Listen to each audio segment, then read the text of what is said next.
I'm Aaron Mehta, Editor-in-Chief of BreakingDefense.com. I'm coming to you after the conclusion of today's NATO summit, day 2 of the summit, the 75th anniversary of the NATO alliance. And, well, the vibes are a little off.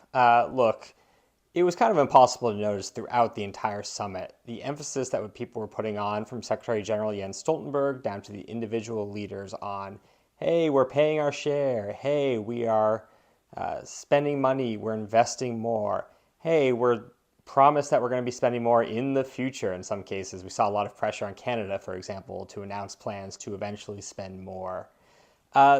This all doesn't come from a vacuum.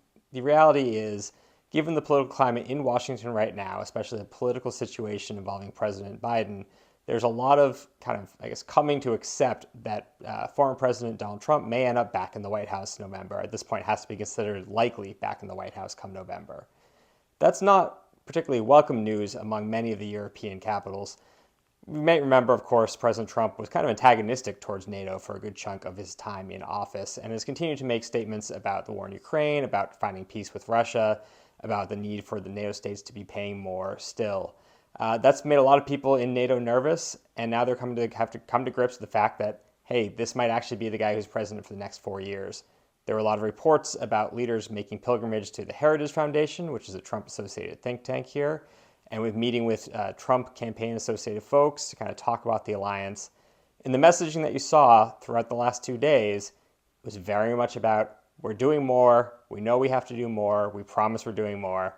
Whether that message was received, I think only time will tell, but it was pretty clear that when what was supposed to be an anniversary of the alliance, there was a underlying sense of things are not as stable as we'd like them to be. That doesn't mean that there wasn't some other positive news. I think it was very interesting that the Prime Minister of South Korea spoke today in one of the key spots.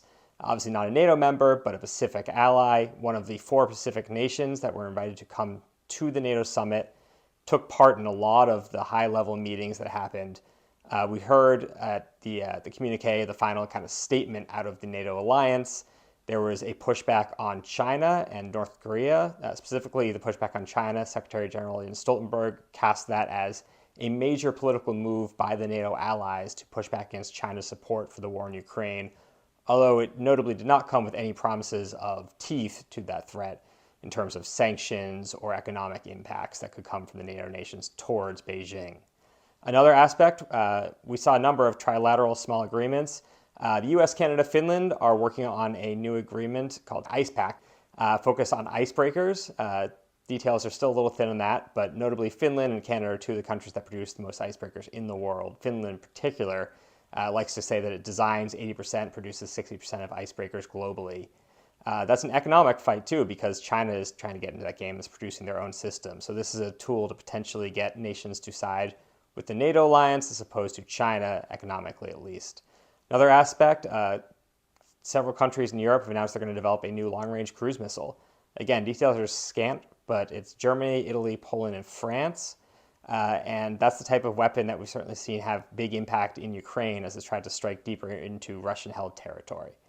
So look, there was a lot that happened. These things are very much political events at their core, and politics was a pervasive aspect to this summit. Even though, again, it was the 75th anniversary, everyone celebrated, everything's good.